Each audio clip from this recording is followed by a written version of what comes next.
नमस्कार, आप देख रहे हैं मिथिलांचल का विश्वसनीय डिजिटल न्यूज़ नेटवर्क मेरा गांव मेरी धरोहर न्यूज़। मैं आकाश मिश्रा और मैं इस वक्त पहुंचा था मधुबनी जिला के रजौली प्रखंड अंतर्गत ये तारापट्टी गांव है, जहां पर आप देख सकते हैं कि गुलाब विष्णु पब्लिक स्कूल, जिसके सीबीएसई सर्कुलम ये जो है बेस्ट देख सकते हैं गुलाब विष्णु नर्सिंग महाविद्यालय तारापट्टी खजौली, जहाँ पर आप देख सकते हैं कि गुलाब विष्णु नर्सिंग महाविद्यालय के साथ साथ यहाँ पर आज जो है गुलाब विष्णु पब्लिक स्कूल का यहाँ पर ग्रैंड ओपनिंग था। और कहीं ना कहीं इस तरीके से दिखाया रहा है कि आज समाज को उत्कृष्ट समाज बनाने के लिए कहीं ना कहीं विद्यालय में प्रारंभिक शिक्षा का, और यहाँ पर जितने भी शिक्षक हैं बताया जा रहा है कि अनुभवी शिक्षक हैं। तो सर एक चीज़ जानना चाहेंगे, ये शिक्षक का जो आपने चयन किया है। शिक्षक का चयन मैं इंटरव्यू के माध्यम से किया हूँ।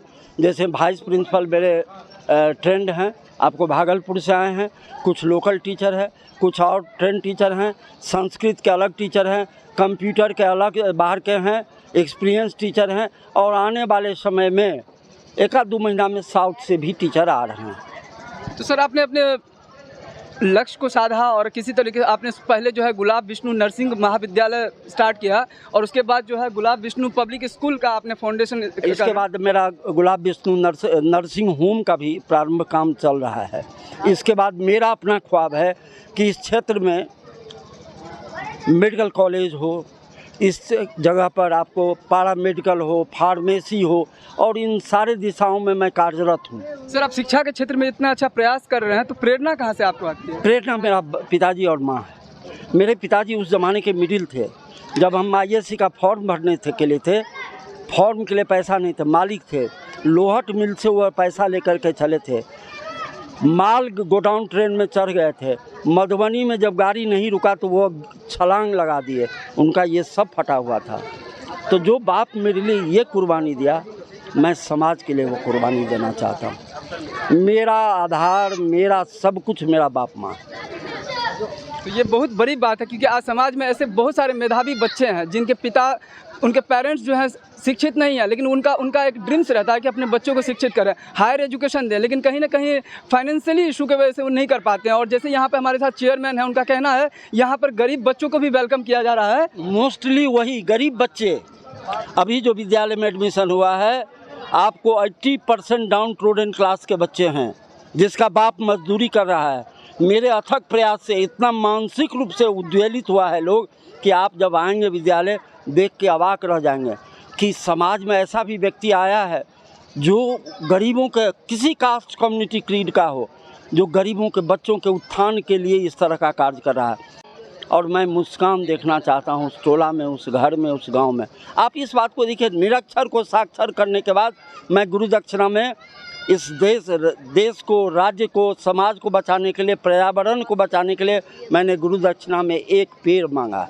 गुलाब विष्णु पब्लिक स्कूल के जो प्रधानाध्यापक है, जो प्रिंसिपल हैं, जिनको आपने ओवरऑल इंचार्ज बनाया है, क्या नाम? उनका नाम है मनीष कुमार। लोकल टीचर में 2 या 3 है बस, जो भी 20 साल 25 साल का एक्सपीरियंस टीचर। संस्कृत के जो टीचर हैं, संस्कृत जब वो धारा प्रवाह बोलने लगते हैं तो भाई बहुत सारे पंडित नहीं बोल पाते। जैसे कि आप गुलाब विष्णु पब्लिक स्कूल में आप देख रहे थे कि यहाँ पर जो बच्चों का जो एडमिशन हो रहा है वो भी कहीं ना कहीं उसके टैलेंट पर उनका जो है एग्जाम लेकर के उनका इंटरव्यू होकर के होता है।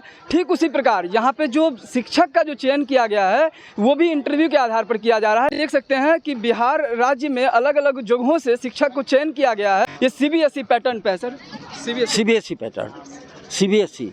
और आगे चल कर के, अभी तो हमारे अग्रवाल और एस्तांत का किताब दे रहे हैं, आगे चल कर के मेरे विद्यालय में एनसीईआरटी का मैक्सिमम बुक रहेगा।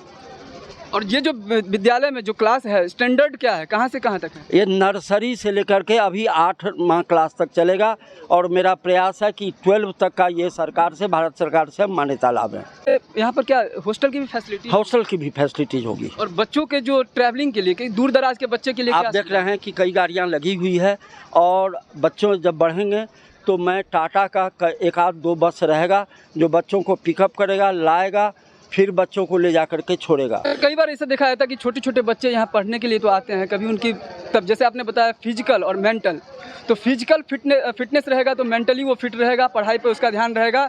कई बच्चों में ऐसा भी पाया जाता है कि उनका पढ़ाई से जो रुचि रहता है, इंटरेस्ट रहता है, वो नहीं रहता। हालांकि जो शिक्षक जो पढ़ाते हैं हर बच्चे को एक जैसा पढ़ाते हैं। इसीलिए मैंने कहा ना आपको कि बहुत बच्चे हैं जो पढ़ाई में मन नहीं लगते हैं, चूँकि उनके घर का वातावरण वैसा है। इसीलिए मैंने प्लेग्राउंड ऐसा बनाया है जो कोई बच्चा झूला झूलेगा, कोई बच्चा खेलेगा, कोई बच्चा चिड़िया से खेलेगा, कुछ बच्चा क्रिकेट से खेलेगा। जब गांधी जी को ले जाना था आंदोलन में तो कहीं राम नाम होता था ना, तो गांधी जी सीधे कहते कि चलो तो नहीं कोई जाता, लेकिन गांधी जी भी कीर्तन करने लगते थे। परिणाम क्या होता था, जत्था का जत्था लोग उनके साथ चल। इसीलिए उन बच्चों की मानसिकता को देखते हुए मैंने इन सारी चीज़ों का व्यवस्था किया। और जैसे सर स्कूल में प्राथमिक उपचार के क्या साधन है? नर्सिंग होम OPD इस साल शुरू हो जाएगा, तो बट नेचुरल है, कैंपस में OPD रहेगा, नर्सिंग होम रहेगा, तो बच्चों के प्राथमिक उपचार में कोई दिक्कत नहीं होगी। मेरा गांव मेरी धरोहर न्यूज़ चैनल में आपका स्वागत है। कि आपने मेरा कवरेज लेने आए, इसके लिए बहुत बहुत धन्यवाद है। जो गुलाब विष्णु पब्लिक स्कूल, ऐसे तो यहाँ पे कॉन्वेंट स्कूल बहुत आज आए दिन खुल रहे हैं, लेकिन इसमें क्या खास है? मेरा नाम रविंदर प्रसाद सिंह हुआ, मैं सचिवालय सेवा से सेवानिवृत्त व्यक्ति हूँ। मेरा घर यहाँ तारापट्टी हुआ। मैं जब गांव की तरफ आया तो लगा कि कलवाही, बाबूबढ़ी, खजौली रियल में एक आदिवासी क्षेत्र में है। मैंने सोचा कि कुछ इस क्षेत्र के लिए किया जाए। मैंने इसके लिए नर्सिंग महाविद्यालय के बारे में सोचा, GNM के बारे में सोचा, पारा मेडिकल, BSc नर्सिंग और साथ साथ एक पब्लिक स्कूल के बारे में। आज पब्लिक स्कूल यह ऐसे आदिवासी क्षेत्रों में कुकुरमुत्ता के तरह उगा हुआ है जहां बच्चों का मौलिक विकास नहीं हो रहा है। मैं बहुत बड़ा रिस्क लिया। आज मौलिक विकास के लिए मैंने यह विद्यालय प्रारंभ किया। मेरा कंप्यूटर क्लास देखा, अवाक रह गया। उन लोगों ने जो मेरा साइंस लैब देखा, कहा कि चौथा क्लास से ऊपर के बच्चों के लिए इस तरह का science lab, playground, cricket ground. और एक चीज़ जान लीजिए, मैं बहुत मामूली सा फीस पर बच्चों को पढ़ाना प्रारंभ कर रहा हूँ। अगस्त से प्रारंभ करने जा रहा हूँ, जिसमें निरक्षर लोग इस क्षेत्र के, खजौली हो, बाबूबढ़ी हो, कलवाही हो, एक ऐसा चीज़ शुरू करने जा रहे हैं। तमाम प्रोजेक्टर लगा करके हमारे विद्यालय के शिक्षक उन निरक्षर लोगों को साक्षर बनाएगा, और साक्षर बनाने के बाद उनमें 1 रुपया उनको खर्च नहीं करना है। उसमें गुरु दक्षिणा में मैं 1 पेड़ उनसे लगवाऊंगा रोड के किनारे, पर्यावरण के दृष्टिकोण से। बिहार सरकार ने हमारे नर्सिंग महाविद्यालय को मान्यता दे दिया है। इसका भी 8वां तक हो गया है। अभी मेरा नर्सिंग होम बन रहा है, बच्चों के लिए प्ले ग्राउंड बनाए हैं, बच्चों के लिए क्रिकेट ग्राउंड बनाए। जब तक बच्चों में मानसिक ग्रोथ नहीं होगा तब तक कुछ नहीं होगा। गार्जियन शिक्षित होंगे तो स्वाभाविक है कि समाज बदलेगा। कोई राजनेता बनने की ख्वाहिश है, न कोई विधायक बनने का ख्वाहिश है। मुझे ख्वाहिश है कि जब मैं चलूं इस दुनिया से तो मेरे जनाजे में कम से कम गरीब गुरबा 2-4-5 हज़ार रहे, यही ईश्वर से कामना है और प्रार्थना। आजकल अधिकतर देखा गया है कि प्राइमरी जो विद्यालय है उनके बच्चों को पढ़ाना सबसे ज़्यादा डिफिकल्ट टास्क है, और अधिकतर उन लोग हायर जो है मार्क्स के लिए बच्चों को ऊपर प्रेशर डालते हैं। इस विषय में क्या कहना चाहेंगे? जैसे मेरे यहाँ बच्चे एडमिशन के लिए आते हैं, कोई बच्चा सुनते हैं कि 8वां में पढ़ रहा है, कोई 6ठा में पढ़ रहा है, लेकिन मेरे यहाँ इंटरव्यू होता है।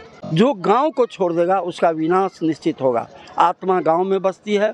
अगर बच्चे मेरे कॉन्शस होंगे, परिवार कॉन्शस होगा, परिवार अगर बनेगा तो समाज बनेगा, समाज बनेगा तो देश बनेगा।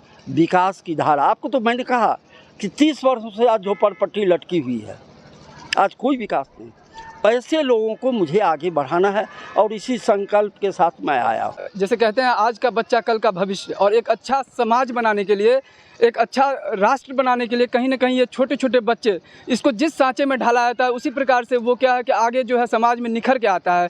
और इसी विश्वास के साथ यहाँ जो इस गुलाब विष्णु फाउंडेशन ट्रस्ट के चेयरमैन हमारे साथ थे, जिनका कहना है कि कहीं ना कहीं हम जो है ऐसी जगह पर विद्यालय का निर्माण कर रहे हैं कि जो दूसरे विद्यालय हैं कहीं उसमें साइंस लेबोरेटरी नहीं है, कंप्यूटर जो कि आज के डेट में ऑनलाइन क्लासेस चल रहा है, डिजिटल युग आ गया है। छोटे छोटे बच्चों को यहाँ कंप्यूटर क्लास स्टार्ट किया गया है। बच्चों को प्रारंभिक शुरुआत से ही कंप्यूटर क्लास हो, साथ साथ उनको साइंस लैब में उनको थ्योरेटिकल नॉलेज होता है, उसके साथ साथ प्रैक्टिकल नॉलेज का होना बहुत ज़रूरी है। नमक भात खा करके लड़कियां यहाँ ANM करेगी। आप अंदाज़ कीजिए, कोई शहर में रह करके गरीब के बच्चा अगर यदि पढ़ना चाहेगा तो नहीं पढ़ सकता है, इसलिए कि उसको हॉस्टल में रहना होगा, स्कूल का फीस देना होगा। कहाँ से वह गार्जियन 3 से 4 लाख रुपया लेकर के आएगा। लेकिन अगर उसके गाँव में यह विद्यालय खुला है, बिहार सरकार ने मान्यता दे दिया है, तो घर से नमक रोटी खा करके वह बेटी कम से कम 2 साल के बाद अपने पाँव पर खड़ा। आप दुर्भाग्य देखिए, बेटी मैट्रिक पास करता है, शादी हो जाता है, डेढ़ी बाल बच्चा, ज़िंदगी ख़त्म हो जाता है। मैं उन्हीं सारी चीज़ों को दूर करने के लिए आया हूँ। मिथिलांचल के विकास की ओर अग्रसर गुलाब विष्णु फाउंडेशन ट्रस्ट। गुलाब विष्णु फाउंडेशन ट्रस्ट द्वारा पिछड़े इलाके में शिक्षा का अलग जगाने के लिए उठाया गया सराहनीय कदम। गुलाब विष्णु पब्लिक स्कूल इस शिक्षा रूपी महल का उद्घाटन समारोह, साथ ही नामांकन प्रारंभ, शिक्षा की नींव रखने का अवसर और शिक्षा से एक सफल समाज बनाने का प्रयास। ट्रस्ट के चेयरमैन रविंद्र प्रसाद सिंह का नजरिया, यदि बच्चे शिक्षित एवं सुसभ्य होंगे तो परिवार एवं समाज शिक्षित होगा, परिणाम स्वरूप राज्य एवं देश भी शिक्षित एवं खुशहाल होंगे। इतना सुंदर स्कूल यहाँ मधुबनी दरभंगा तक में नहीं मिला, इसीलिए सोचे कि यहाँ बच्चे को एडमिशन करा ले और इसीलिए कराने आए हैं, क्योंकि यहाँ प्लेग्राउंड की सुविधा है, कंप्यूटर की सुविधा है और इन्वायरमेंट बढ़िया है। कि आपका एकेडमिक क्या है, एक्सपीरियंस टीचर्स को लिया गया है, तो आपका क्या अनुभव है? जी, मैं 1999 में Patna LCC Lakhotia computer centre के द्वारा HDFC कोर्स किया था, honours diploma in computer science, जो इक्विवेलेंट BCA के बराबर है। और मैं तब से इस कंप्यूटर शिक्षा के क्षेत्र में काफ़ी जगह कार्य किया हूँ। कृष्णानंद सिंह